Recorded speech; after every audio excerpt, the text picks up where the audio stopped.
Namaste. You're listening to the Savannah Podcast. Join us on an exploration of Eastern spirituality, yoga philosophy, and conscious living for the new age. This podcast is a production of SavannahSpirit.com, where you can find a large selection of Om and yoga clothing, spiritual jewelry, and unique fair trade gifts from the Far East. Now here's your host, Ashton Sabo. Greetings everyone, Ashton Sabo here. Welcome to the Savannah Podcast. Today I get to share one of my favorite stories. It's a story that will take us on a journey of spiritual evolution and awakening. It happens to be a story I originally read in a book written by Stephen Cope, a writer and teacher who lives at the Kripalu Center in Massachusetts. I've been sharing this story for years in classes and in workshops, and I'm excited to be able to share it with our listeners today. It's no doubt shifted a little from the form in the book, but that's the nature of stories anyways. Now, this story not only helps to describe the spiritual evolution of the individual, but you could say that it describes the journey of yoga itself through its own natural evolutionary process. Now, that statement will get clearer as we go along. This story echoes much of my own journey as well, both my spiritual journey and in some ways my physical journey. It also mirrors the evolution of the spiritual practice of a lot of my friends and students, which is one of the many reasons I'm so excited to share it on the podcast today. Before we dive into the story, however, I think it's worthwhile to discuss some of the overall threads in yoga. And let's also be very clear about something. There is no one type of yoga. A lot of people in the West seem to claim to know what yoga is and then go off spewing out Patanjali. But Patanjali's Raja Yoga is just one of many forms and types of yoga. So when people say things like, well, asana isn't real yoga, or it's just this initial stage of yoga, but real yoga is meditation or something to that effect, usually that person is just showing that their exposure to yoga has been limited to the philosophy and methods of Patanjali. And Patanjali is one of the great grandfathers of yoga. We owe him so much. But he's still just a drop in the vast sea of yoga. Most importantly, there's no one correct yoga, no single type of yoga, where this over here is real yoga and that over there is not. Yoga has always and will always mold itself to suit the people practicing it. You love meditating? There's a whole yogic system just for that. Love singing to God? Yep. There's a whole system of yoga over there. Love studying scripture? Resonate with offering devotion to a particular deity? Do you love getting wild and crazy with your breath or moving your body? There are yogic systems for all of those. So this preoccupation seemingly in the West with with purists trying to claim that someone over there isn't practicing real yoga, but this person here is doing is real yoga, is highly misguided. Now, that's not to say just because we call it yoga, it actually is a practice of yoga, but it is to say that we can make anything a yoga practice, and chances are you're not the first to do it. Someone in India probably created an entire systematic approach to whatever it is as a yoga practice already. The macrocosm is contained in the microcosm, so whichever approach you take can lead you to the same path. As well, all paths can lead you astray. Hopefully then, that allows us to all respect other people's particular path without judging it and holding on to feelings of superiority about our particular path. And now that we've established that ground level, we can also see how yoga as a whole has evolved as a practice. Evolve might not be the right word, as it implies more of a linear process, and that process hasn't always been linear or sequential, but I don't really know of a more appropriate word for it, so that's what we're going to use for now. And going back to Patanjali for a moment, he was a dualist. His Raja Yoga is very much connected to what is called Samkhya philosophy. And for Patanjali, he essentially believed in two things, Prakriti and Purusha, spirit and matter. All that truly exists, so says Patanjali, is Purusha. And Prakriti, aka matter, is just an illusion. These are two separate things. They're not directly connected. One exists and the other is just an illusion. Now, this assumes then a more vertical path of yoga. It's all about up and out. If the goal is enlightenment, And that experience, the experience of samadhi, is an experience entirely beyond and separate from your everyday living experience, well, then your everyday life is simply getting in the way of the ultimate aim of the practice. So, give up your possessions, go find a cave, do your practices, and blast off. And people today might attempt to interpret Patanjali differently, but we can see very clearly through commentaries over the ages about how Patanjali felt and the ultimate aim of his practice. Now that path is an entirely valid path, but it's not the only path. Right? There are other paths up the mountain. Perhaps more appropriately, there are paths of the mountain, not just up. And many of the other threads of yoga invite us onto those paths. I'm planting those basic seeds in the conversation now as it will help us in the story later. But let's go ahead now and dive into our story. Once upon a time, there was a beautiful kingdom in the far reaches of India. And the ruler of this kingdom had a beautiful wife who was pregnant with their first child, a boy. The king, though, was often away fighting in wars and attempts to expand and protect their kingdom. As is often the case, with the king so often away fighting these wars, the members of the royal court spent a lot of time jockeying for power while the king was gone.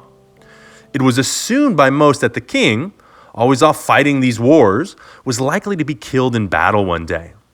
Now, if a son was to be born, that boy would become the heir to the throne, something that many in the court weren't too fond of. The concerns only intensified after the baby was born and was a boy. On a very auspicious day, the young boy, Viveka, was born. And doves flew out of nowhere, angels sang, the skies parted, that whole thing. It was a special birth. But let's be clear right from the start, since we are always all the characters in all of these stories, meaning your birth was an auspicious birth. Your birth had wondrous signs accompanying it because all birth is special. All opportunities in this life are sacred. Now, the whispers and threats aimed at the boy were not lost on the queen. She had heard about the plots about Viveka's life. All of these members of the court who assumed they might be the one to gain the kingdom if the king died now faced the inevitability that the boy would become the heir instead, and they weren't too happy about it. When the news one day arrived that the king had indeed died in battle, the queen worked quickly to safely send her boy far away from imminent harm directed at him. So she went down to the river, she placed the baby boy in a wicker basket and sent him floating down. Now, we've heard that story before, aka a baby getting sent down a river on a wicker basket. But let's also suspend our modern parental judgment on that one. And putting your baby in a little reed basket and floating him down the river doesn't sound like great parenting or even necessarily a safer alternative to what he might have had at home. But hey, it's a story. So the baby boy floats way downriver and eventually arrives at the banks of a small village of untouchables. Now in India, until more recently, they followed a caste system. Society was basically broken down into categories, and which category you were born into determined everything about your life from there on out. And there were priests at the top, the warriors and rulers next, and then the merchants. And considered lower on the rung then was the unskilled workers. And finally, considered the lowest caste, or even outside of the caste system itself, were the untouchables, the outcasts. Now, as the name implies, these are people that the rest of Indian society deemed to be unclean, that even coming into contact with someone of this caste could dirty one's soul. So the boy, Viveka, floated up to the banks of this village of outcasts and was discovered by a young mother. She took the child in and treated it as her own, but never telling the boy about how she found him. Now, as the boy grew up, in his newfound role in caste, he always felt somehow that he was different, that there was some strong pull leading him into something greater. Every day, society told him he was nothing. He was an outcast, but on the inside, he felt special. He felt like he was so much more. Because, of course, the boy was indeed royalty. Right? This is the intuition that we all have that we are divine. This is all of us. Society's always telling us that we're not enough, that we are less than. Right? Get in line, get a job, do as you're told. This boy, like us, knew that he was capable of so much more. As children, we all feel this way. We have a grasp of our vast potential. Either we move to fulfill that potential, or society eventually beats it out of us. This feeling is also revealed to him in the realm of dream. Images here, feelings there, about something more. One day, on the boy's 16th birthday, he has a dream of his birth mother, the queen. She comes to him, speaks his given name, Viveka, and tells him that indeed he is a prince and begs him to come home. He wakes up from the dream, he packs a single bag, and before the village or his adopted family even awakens, he leaves to find home. The first part of his journey takes him up the mountain, and it's on the mountaintop that he meets his first teacher and mentor, Rudra. Rudra is the epitome of the dreadlocked, ash-covered yogi. And it's Rudra that teaches Viveka about meditation and the transcendent. He teaches him to go beyond the physical, beyond the body and mind, and to touch the transcendent. Now, we can step away for a moment to recognize this as the initial stages of yoga. Early yogis turned away from the world, away from the physical, seeking the truth inside themselves. And these were the early yogis, leaving society behind to explore the depth of their true self, away from the distractions of the physical world as they went up to the caves up in the mountains. And this, too, is the philosophical backdrop to much of what has trickled over to us in the West. Right? The world is an illusion, so forgo the material, realize truth by looking inward and beyond. I can't even count the number of times that I've heard Westerners say that you aren't a true yogi if you have possessions, that a true yogi is one who has given up the world, given up emotions, given up all of their physical and mental stuff. And hearing things like emotions aren't yogic. Right? And for sages like Patanjali, if you were still experiencing emotions, still caught up in the world, you were still trapped by Maya, by illusion. Now, if that was the case, and this was the end of the line, to forego all the material world, this is where Viveka's story would end. Because he does stay long enough with Rudra and does these ascetic practices to realize the true nature of reality. But Viveka senses there's something more. He must come down from the mountaintop. And truth or not, he started his mission to find his way home. And so he leaves his first teacher, Rudra, and continues on his journey by heading down the mountain. On the other side of the mountain is a vast jungle. He doesn't know it yet, but just on the other side of this jungle is the kingdom of his family. And anyone who's traveled through a jungle knows how difficult it is. There's vegetation everywhere. It's hard to see and get your bearings. The jungle itself isn't really designed to be inviting. All right, there are creatures, insects everywhere looking to bite you and eat you. And there are thorns everywhere, things meant to cut and dismember you. And this is life in the world.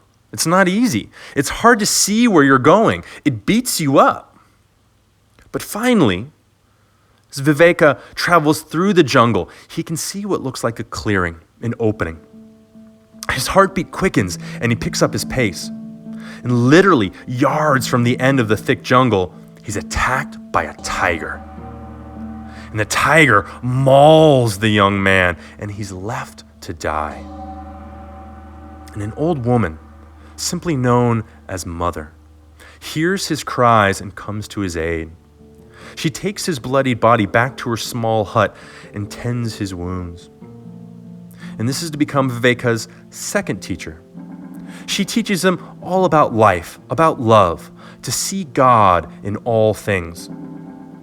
She teaches him to love all of life, even that tiger that attempted to kill him. Accept life as it is, even the prickly parts, even the parts that want to hurt and kill you. Love them all. That jungle that hurts you, guess what? That's God. The person trying to steal from you, that's God. That food that nourishes you, that's God. That person before you, that's God. This is yoga's evolution, which we could say perhaps historically began to grow around the 19th century in India into Tantra. Yogis coming off the mountain and into the world, radically accepting life as it is. So if the truth is that we are all one, then why must we go hide in a cave? Why must we hide on the mountaintop? My jiu-jitsu sensei used to always say, look, any wahoo can find peace on a mountain. It's peaceful. No one is there to disturb you, to push you and prod you, to trigger you. You can be physically alone without having to interact with others. You don't have to pay bills. You don't have a family to take care of, responsibilities. So it's not really a sign of attainment to find peace on the mountain. The true sign of attainment comes when you still have peace in the city, on the top of the skyscraper, right, with bills, responsibilities, engagement with the world. And this is why so many tantrikas are householders, people living ordinary lives in the world, because it's all divine, it's all God. So why hide on the mountain? Now, it is important to note, however, that Viveka's journey did start on the mountain. Why? Well, other than the geographical reasons in our story, because it's easier, it's helpful to step away from our distractions so that we can realize truth. It's not necessary, but it's helpful. So now, Viveka has learned to accept and love all of life. But as before, he must leave his teacher again to continue his journey home, because he's not home yet. He leaves the old woman, mother. He exits the jungle and heads into his kingdom. When he arrives finally at the palace, he instantly recognizes his mother, who also instantly recognizes him. "You're home, my son," she said with tears in her eyes. And the two embraced, and it was as if they had never even been apart. When we truly arrive home, it's like we were never gone. The news she tells Viveka next, however, will challenge everything that he has learned. "Your father is dead. You are the rightful heir to the throne. You are king." Whoa, pause, hold on. Here's this young boy, this yogi, loving the world. He doesn't want to be king. It's like the kid in our society going off backpacking around Europe for a year, then all of a sudden coming home and his parents are like, okay, time to get a job. All right, Viveka is now an accomplished yogi. He doesn't want to rule a kingdom. He doesn't want that type of responsibility.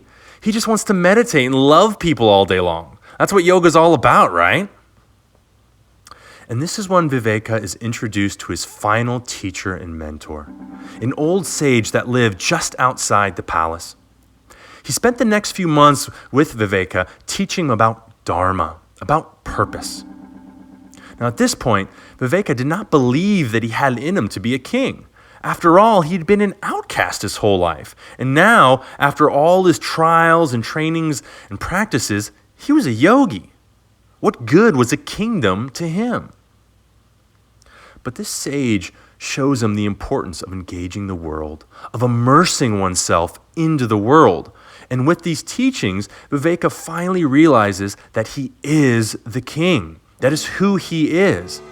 And he assumes his place as ruler of the land.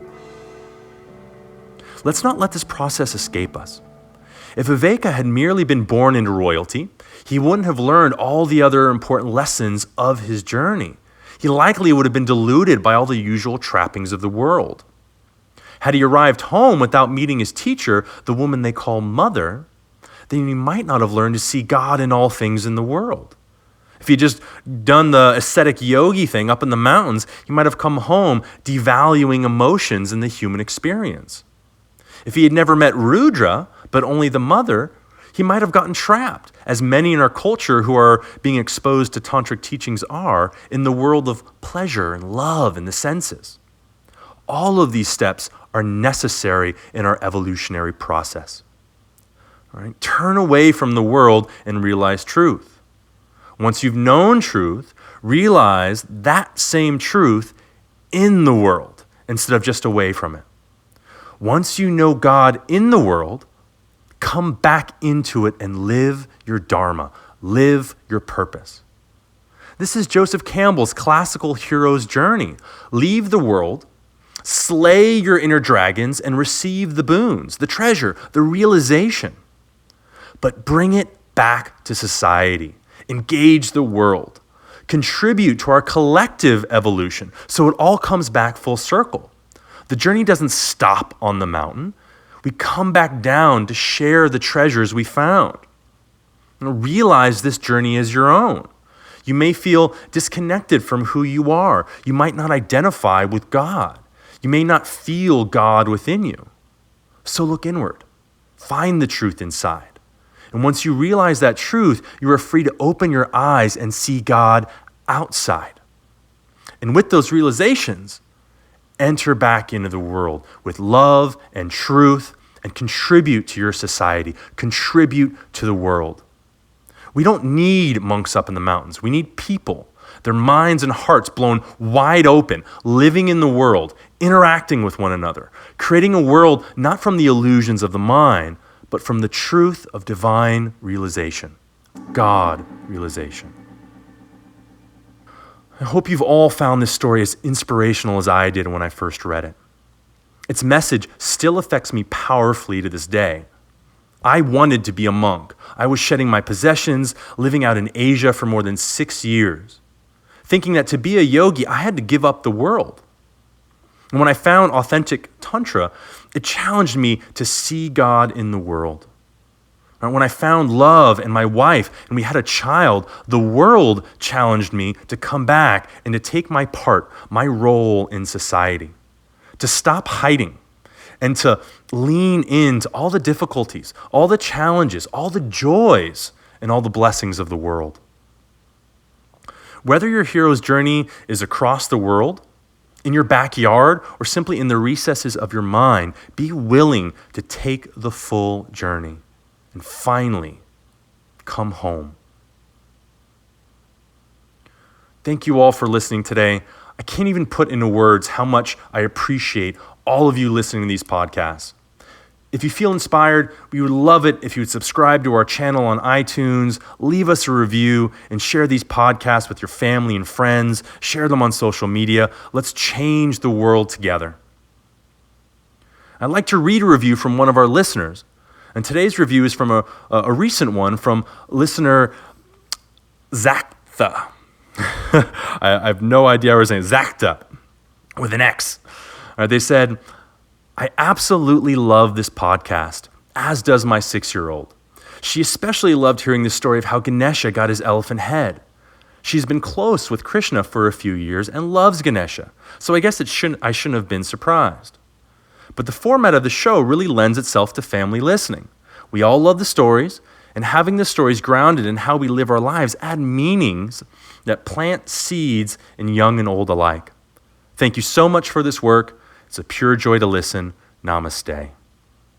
Well, thank you, Zakta. I'm happy to announce as well that I'm working on a mini-series for our podcast specifically on children's versions of some of these stories.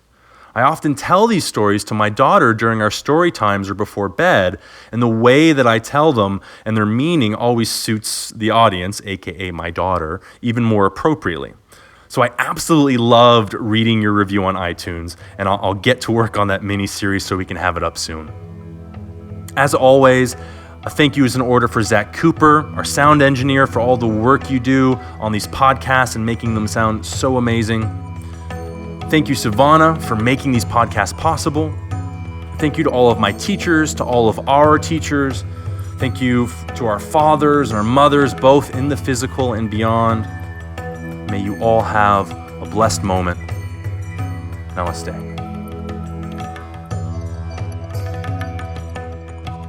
You've been listening to the Savannah Podcast. To find out more about Savannah, go to savannahspirit.com or follow Savannah on Facebook at facebook.com/Savannah Spirit. For daily inspiration, check out our blog at savannaheast.com. Be sure to join us next week for a new episode, and thank you for listening to the Savannah Podcast.